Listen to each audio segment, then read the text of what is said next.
जब भी बच्चे किसी मार्ट में जाते हैं तो मार्शमेलो लेने की ज़िद करते हैं और बाज़ार में ये मार्शमेलो 500 रुपये का मिलता है, लेकिन मैं आपको सिर्फ 25 रुपये में ये मार्शमेलो बनाकर दिखाऊंगी। इस मार्शमेलो को बनाना बहुत ही आसान है, बहुत ही ईजी तरीके से मैं आपको इसकी रेसिपी बताऊंगी। बाज़ार से भी ज़्यादा अच्छा मार्शमेलो हम घर में बहुत ही ईजी तरीके से बनाएंगे, जो बहुत ही फ्लफ़ी और बहुत ही सॉफ्ट होगा, मुँह में जाके घुल जाएगा। तो चलिए हम मार्शमेलो की रेसिपी की तरफ चलते हैं। तो मार्शमेलो बनाने के लिए सबसे पहले हम आइसिंग शुगर बनाकर तैयार कर लेते हैं। तो 1.5 टेबल स्पून चीनी मैंने मिक्सर ग्राइंडर के अंदर ऐड कर दी है।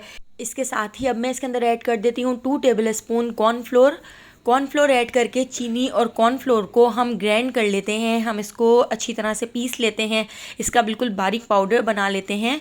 तो देखिए चीनी का यहाँ पर बिल्कुल बारीक पाउडर हमने बना लिया है और कॉर्नफ्लोर भी इसके अंदर अच्छी तरह से मिक्स हो गया है। तो यहाँ पर हमारी आइसिंग शुगर तैयार हो चुकी है। अब हम मोल्ड रेडी कर लेते हैं। तो मैंने यहाँ पर एक बेकिंग ट्रे ले ली है, इसको मैंने ऑयल से अच्छी तरह से ग्रीस कर लिया है। स्क्वायर शेप में आप किसी भी तरह का मोल्ड इसमें यूज़ कर सकते हैं। तो ऑयल से ब्रश से अच्छी तरह से ग्रीस करने के बाद अब मैं इसके ऊपर आइसिंग शुगर डाल देती हूँ।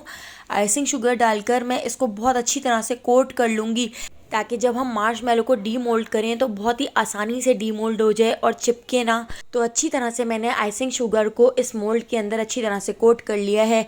अब इस मोल्ड को हम साइड पर रख देते हैं। अब यहाँ पर मैंने एक बोल ले लिया है, इसके अंदर मैं ऐड कर देती हूँ 2 टेबल स्पून जेलेटिन पाउडर। तो जेलेटिन पाउडर आपको किसी भी जनरल स्टोर या किसी भी मार्ट से बहुत ही आसानी से मिल जाएगा। इसके अंदर मैं हाफ कप पानी ऐड कर देती हूँ। हाफ कप पानी ऐड करके मैं इसको चमचे से अच्छी तरह से मिक्स कर लूँगी, ताकि जेलेटिन की जितनी भी गुठलियाँ होंगी वो इसमें मिक्स हो जाएंगी, अच्छी तरह से डिज़ोल्व हो जाएंगी। तो यहाँ पर हमने जेलेटिन को भी तैयार करके रख लिया है। तो आप यहाँ पर देख सकते हैं मैंने रोज़मोर का जेलेटिन लिया है, आप किसी भी ब्रांड का जेलेटिन ले सकते हैं। तो 2 टेबल स्पून जेलेटिन मैंने इसमें मिक्स किया है। तो इस रेसिपी को बनाने के लिए सारी चीज़ें हम नाप कर ऐड करेंगे, मेजरमेंट के साथ इसको बनाकर तैयार करेंगे। तो अब मैंने यहाँ पर एक कढ़ाई रख ली है, कढ़ाई के अंदर मैं ऐड कर देती हूँ 1 कप चीनी ऐड करके 1/4 कप मैं इसके अंदर पानी ऐड कर रही हूँ। इससे ज़्यादा बिल्कुल भी पानी ऐड नहीं करना है। पानी ऐड करके इसको अच्छी तरह से मिक्स कर लेते हैं। इसको गैस के ऊपर पकने के लिए रख देते हैं। चीनी को पानी के अंदर अच्छी तरह से डिज़ोल्व कर लेते हैं। मीडियम टू लो फ्लेम पर एक अच्छा सा बॉयल आने तक हम इसको पका लेते हैं। देखिए कितना अच्छा सा बॉयल इसके अंदर आ चुका है। 4 से 5 मिनट में जब इसका बहुत अच्छी तरह से इस तरह बॉयल आना शुरू हो जाए तो आपने इसको चेक करना है। तो यहाँ पर मैंने एक बोल के अंदर थोड़ा सा पानी ले लिया है। पानी के अंदर मैं इसके 2-3 ड्रॉप्स इस तरह से डाल देती हूँ और इसको थोड़ी देर के लिए हम ऐसे ही छोड़ देते हैं। और इसको अभी हम चेक करेंगे, अगर इसकी बॉल बनने लगेगी तो इसका मतलब है हमारा ये मिक्सचर अच्छी तरह से तैयार हो चुका है। लेकिन अगर बॉल ना बनने लगे तो आप इसको थोड़ी देर और पका लें। तो देखिए यहाँ पर इसकी इस तरह से एक बॉल सी बनने लगी है, यहाँ पर आप चेक कर सकते हैं। तो यहाँ पर हमारा ये मिक्सचर अच्छी तरह से तैयार हो चुका है। अब मैं इसके अंदर ऐड कर देती हूँ जेलेटिन वाला मिक्सचर, जो हमने जेलेटिन पानी के अंदर घोल लिया था। तो 15 मिनट पहले जेलेटिन को मैंने पानी के अंदर इस तरह से मिक्स करके रख दिया था। जेलेटिन वाला मिक्सचर हमने इस चीनी वाले मिक्सचर के अंदर ऐड कर दिया है और इसको अच्छी तरह से मिक्स कर लेते हैं। इसकी जितनी भी गुठलियाँ हैं उनको हमने इस तरह से ख़त्म कर लिया है। तो जब आप इसको पकाएंगे तो खुद ही इसकी गुठलियाँ इसके अंदर डिज़ोल्व हो जाएंगी। तो यहाँ पर आप देख सकते हैं इसकी कंसिस्टेंसी कितनी ज़्यादा लिक्विडी सी हो चुकी है। तो अभी हमने बस इसको बॉयल आने तक पकाना है। बस 2 से 3 मिनट हम इसको पकाएंगे, इससे ज़्यादा हम इसको नहीं पकाएंगे। तो यहाँ पर आप देख सकते हैं कितनी अच्छी तरह से इसके अंदर बॉयल आना शुरू हो चुका है। बॉयल आने के बाद बस अब हमने क्या करना है, इसको अच्छी तरह से मिक्स करके गैस के फ्लेम को बंद कर देते हैं। 2 से 3 मिनट हो चुके हैं इसको पकते हुए। अब हमने गैस के फ्लेम को बंद कर दिया है। गैस के फ्लेम को बंद करके अब इस गरम गरम मिक्सचर को हम एक दूसरे बोल के अंदर ट्रांसफ़र कर लेते हैं। ये देखिए मैंने इसको एक बाउल में निकाल लिया है। अब हमने इसको थोड़ा ठंडा कर लेना है। तो हमने इसको इतना ठंडा कर लेना है कि इसके अंदर से धुआं निकलना ख़त्म हो जाए। मतलब हमने बहुत ज़्यादा ठंडा भी नहीं करना है, नीम गर्म हमने इसको थोड़ा सा रहने देना है। तो देखिए यहाँ पे हमने इस तरह से इसको ठंडा कर लिया है, यानी इसमें से धुआं नहीं निकल रहा है। अब मैंने यहाँ पर इलेक्ट्रिक बीटर ले लिया है। इलेक्ट्रिक बीटर से मैं इसको बहुत अच्छी तरह से बीट कर लेती हूँ। कंटिन्यू 4 से 5 मिनट हमने इसको बीट करना है। तो जैसे जैसे ये बीट होता जाएगा आप देख सकते हैं इसका कलर भी चेंज होता जा रहा है। इसका कलर हल्का सा वाइट वाइट सा होने लगा है।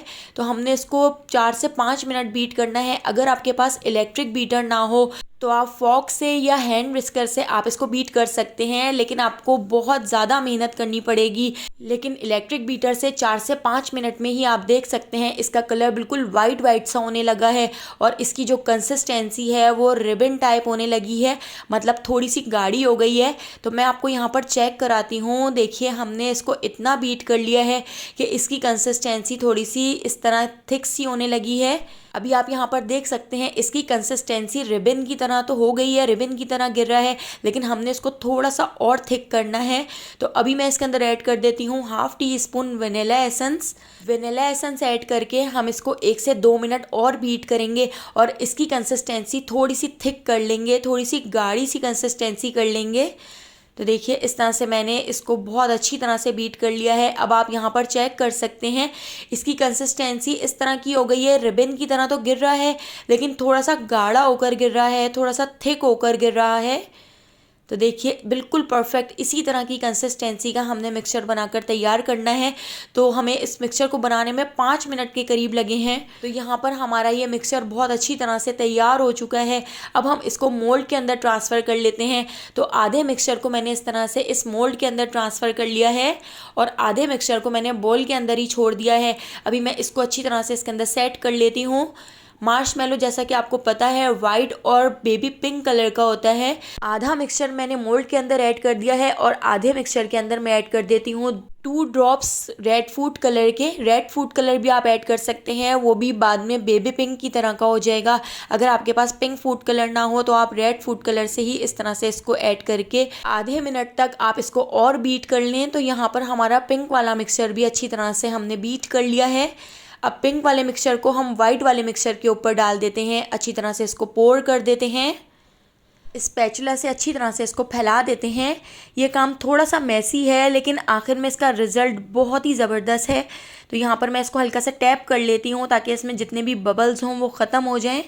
अब मैं इसके ऊपर डाल देती हूँ आइसिंग शुगर ताकि इसकी जो चिपकाहट है वो ख़त्म हो जाए। आइसिंग शुगर को अच्छी तरह से इसके ऊपर फैला देती हूँ। 2 घंटे के लिए मैंने इसको फ्रिज के अंदर रख दिया था। याद रहे आपने फ्रीज़र में नहीं रखना, फ्रिज में रखना है। फ्रिज में रखने के बाद आप देख सकते हैं कितनी अच्छी तरह से ये सेट हो चुका है।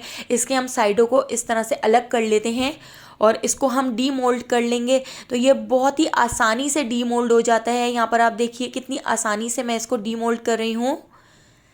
अब हम इसकी कटिंग कर लेते हैं। तो कटिंग करने से पहले आपने जो आपकी छुरी है उसके ऊपर भी आइसिंग शुगर लगानी है ताकि ये चिपके ना। देखिए कितनी आसानी से ये कटिंग हो रहा है और बहुत ही फ्लफ़ी हमारा यहाँ पर मार्शमेलो बनकर तैयार हुआ है। इतना सॉफ्ट बनता है कि मुंह में जाके घुल जाता है। तो मैं यहाँ पर इसकी स्क्वायर शेप में कटिंग कर रही हूँ। देखिए कितना परफेक्ट, बिल्कुल बाजार जैसा हमारा यहाँ पर मार्शमेलो बनकर तैयार हुआ है।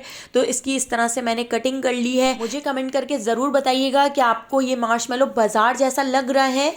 अगर आपको रेसिपी पसंद आई हो तो लाइक, शेयर और सब्सक्राइब करना बिल्कुल भी मत भूलिएगा और बेल आइकॉन के नोटिफिकेशन को ज़रूर ऑन कीजिएगा, क्योंकि डेली मैं बहुत ही मज़ेदार सी रेसिपीज़ आपके लिए लेकर आती हूँ। तो उन सारी रेसिपीज़ का नोटिफिकेशन आपको फ़ौरन मिल सकेगा और आप मेरी सारी वीडियोज़ वॉच कर सकेंगे।